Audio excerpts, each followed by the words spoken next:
Salut tout le monde, nouveau format pour le devlog que je poste sur Kickstarter. C'est un peu difficile en ce moment d'écrire pour moi, donc une des solutions c'était de faire ça sous format vidéo. Ça c'est plus spontané. Et donc voilà, on essaye de faire un truc comme ça maintenant. Et donc voilà, mais sinon c'est le même objectif, c'est de vous donner les news au fur et à mesure que le projet avance. Donc qu'est-ce qui s'est passé depuis début septembre? Donc alors on était en discussion avec des éditeurs pour Dagada Story, donc il y a des discussions qui ont bien avancé, mais encore rien n'est signé.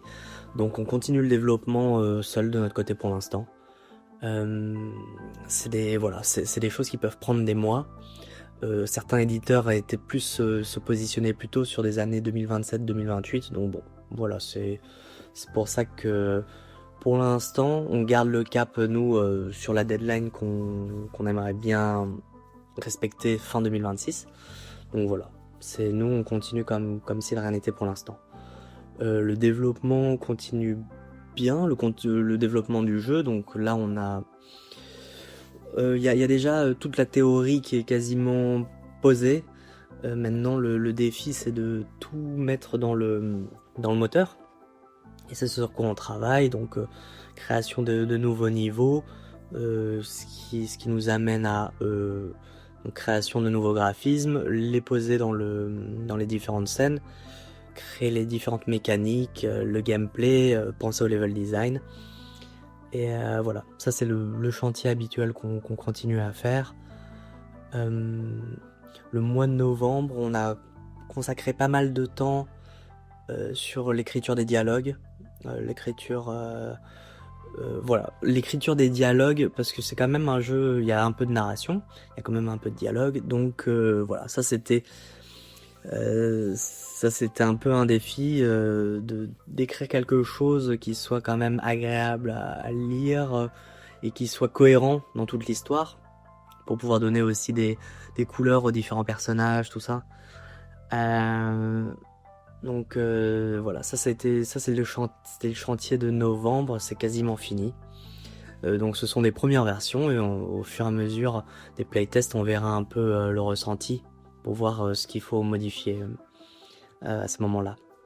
En parlant de playtest, maintenant depuis le début de l'année, à Montpellier c'est très actif parce qu'il y a 3 événements par mois pour faire playtester ces jeux. Donc on essaie d'y participer.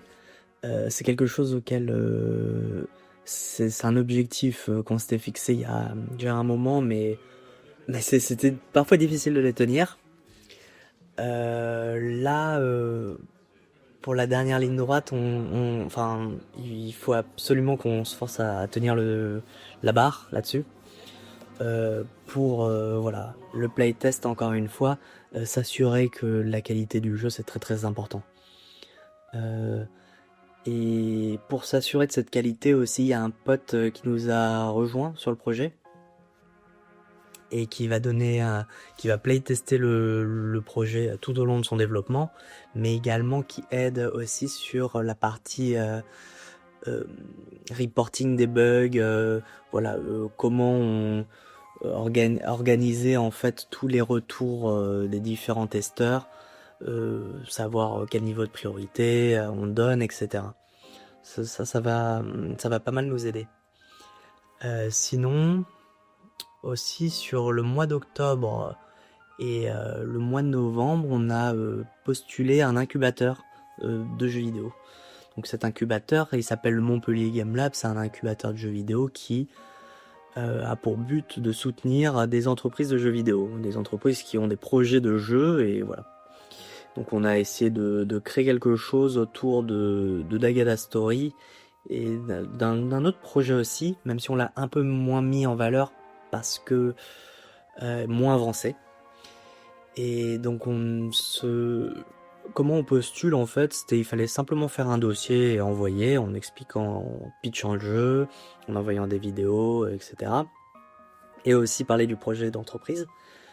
Euh, on a été accepté pour présenter notre projet face à un jury.